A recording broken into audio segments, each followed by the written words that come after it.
ఖర్జూరాల కన్నా కమ్మాగుంటయంట లేక లేక నేను ఫోను చేస్తే నువ్వు హల్లో అన్నవంటే బెల్లం బువ్వ కన్నా తీయగుంటదంట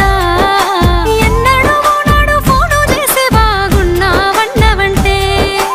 ఏడాది ఎండల్లో ఉంటేనై మోస్తున్న నా బతుకు కష్టాలని పిల్లని చెయ్యి పట్టాలని నల్లని సీకట్లో ఒకదాన్నే కూసున్న దిక్కులేని పచ్చినయ్యి బావా నువ్వెప్పుడొస్తావని ఏళ్ళైపోతుండే పిల్ల ఎన్నెలొచ్చింది మన బతుకులా ఏలైపోతుండే పిల్ల ఏలు వట్టంగా వస్తున్నాయా ఇన్నాళ్ళ ఎడబాటు ఎడబాసిపోతుందిలే ఈ సీనయ్య గుంటున్నదే సినదానా నీ కోసము ఈ దూరాన్ని చెరుపుతూ తీరాల